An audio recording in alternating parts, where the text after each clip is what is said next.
Hello, good evening. Narito na naman po ako, si Mrs. Erlinda Claveria upang magbahagi sa inyo ng munting kaalaman sa pagtuturo ng beginning reading. Kumusta? Matagal na akong hindi nag-vlog, ngayon lang.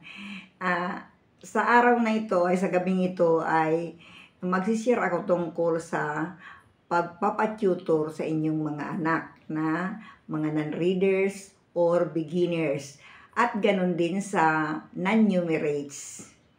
Ngayon ay ang ngayong bakasyon, ito ang pinakamagandang pagkakataon na dapat samantalahin ng mga magulang na patuturan ang kanilang mga anak habang wala silang problema, walang homework, walang projects, at hindi nagmamadali gumising para pumasok ng maaga sa paaralan, walang assignment na gagawin sa gabi. So ito na ang pinakamagandang pagkakataon para patuturan ang mga non-readers ninyong anak, yung mga batang hindi nakabasa. Maawa naman kayo sa inyong mga anak na hindi marunong bumasa, lalo na sa grade 1. Ipapasa yan na hindi nakakabasa, at pag hindi yan naturuan ng mabuti, dir-diretso yan sa high school, hanggang mag-graduate yan na hindi marunong bumasa. Kaya nga, marami ng magulang ngayon, ang kinder pa lang ay pinapatuturan ng kanilang mga anak. So magandang magandang gawain para naman kapag ang bata ay marunong nang magbasa, bida-bida siya sa school, sa paaralan. Hindi siya magiging mahiyain, may tiwala siya sa kanyang sarili, at laging magpa-participate sa loob ng klase. Diba? Ang ganda. Pagtapos ng taon, laging may awards. Laging kasama diba sa with high honors. So, samantalihan yan ninyo ang pagkakataong ito para patuturan ng inyong mga anak. Pero, magpili kayo ng isang magaling na tutor. May mga nagreklamong magulang na 3 taon nang pinagpatuturan sa isang guro ang kanilang anak, pero nang dumating ang pandemic, yung pala non-reader. Ano ang nangyari? Siguro lagi lang pinapasunod ng guro ang bata, sige lang ang pasunod, tapos ang bata sunod lang ng sunod kahit hindi marunong bumasa, at pagkatapos ng buwan, magbabayad sa tutor. O di sayang lang ang pera, 3 taon kababayad. Tapos pagdating ng 4 taon, pabasahin ko, hindi naman nakakabasa. Katabi ang nanay, magkatabi ang mag-ina. Nang pabasahin ko ng kalabasa, dalaga, baraha, hindi marunong bumasa. 3 taon pinapatuturan sa isang guro. So, nakakahiya naman ay. Bakit ganun? Dapat guro at saka nanay, dapat pabasahin ng solo ang anak para alamin kung marunong bumasa. Kahit sa isang sentence, kapag pinabasa mo ang bata ng Filipino, isang sentence sa English, malalaman mo kaagad kung ang anak ay non-reader. Pag di nakakabasa, non-reader yan. So, ano ang gagawin? Dapat humanap na ng magaling na tutor. Hindi lang basta-basta tutor kasi sayang naman ang pera, sayang ang pamasahe, sayang ang panahon ng bata at ng magulang. So dapat siguraduhin na makapili kayo ng isang tutor na talagang magaling magturo at hindi lang siya para kumita, para makatanggap ng bayad, kundi ang talagang misyon ng tutor ay mapabasa o paturuan ng mabuti ang bata para pagpasukan, marunong na siya magbasa. Ngayon, kung sakaling nanghinayang kayo magbayad sa tutor, magiging masaya ba kayo na natapos ang bakasyon, hindi ninyo pinaturuan ang bata, pagkatapos pagdating sa paaralan, non-reader siya kasi hindi naman pinagpatuturan yung nanay, yung mga kapatid. Minsan, di naman marunong magturo. Repeat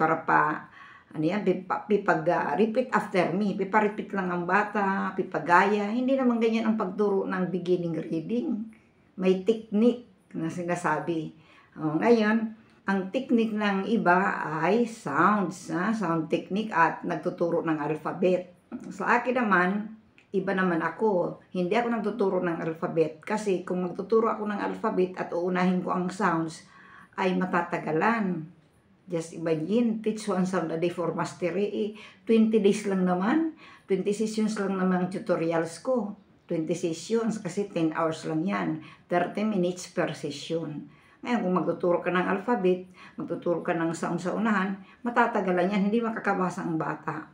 So, at saka para sa akin, ang alphabet ay hindi naman kinakailangan sa pagbasa. Ang pagbasa ay papantig, hindi pa by letter. Di ba? Saan kayo nakakita ng taong nagbabasa na by letter ang pagbasa? Halimbawa, sabihan mo, regalo, babasahin yan R-E-G-A-L-O. Wala pa akong nakitang taong nagbabasa na by letter ang pagbasa. So, it's useless na magparaturo ng alphabet kung nagbabasa. Kasi hindi naman kailangan yan sa pagbasa. Kahit na nga sounds, hindi rin yan, hindi rin pa-sound ang pagbasa. Ang pagbasa ay, kung Filipino, ang pagbasa ay by papantig, by syllables. Ganon din ang English. Kaya lang, ibang approach sa English. Kasi ang English ay whole word approach. Para bang memorize by sight. Pero napakaganda kung magaling mag-memorize ang bata. Ang isang tingin lang niya sa isang word, alam na niya, mother, come, diba? Pero pag Filipino yan, gagawin niyang kumi, muter. So, iba ang Filipino kung anong sulat, siyang bigkas. Ang English naman, kung anong sulat, iba-ibang bigkas. So, iba ang approach para sa English at iba ang approach para sa Filipino.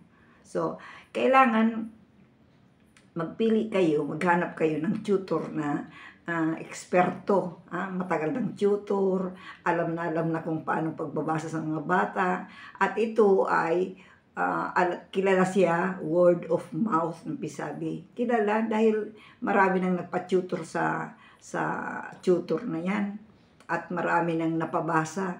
Ang iba mga professionals na.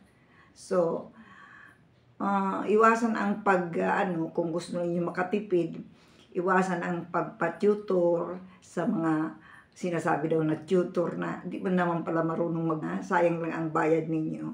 Sa pag-tutor naman ay huwag kayong mag-aasa na ang lahat ng bata ay pare-pareho.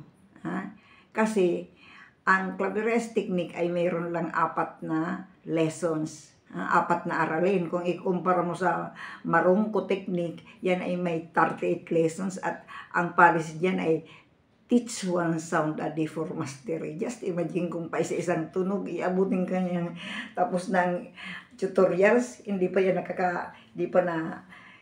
na isaulo, hindi pa na ubos ang lahat ng sounds. Kasi pa isa-isa. Dito sa akin, ang sounds ay within 10 minutes, master na ng mga bata lahat ng sounds. 14 sounds lang naman ang sound sa Filipino.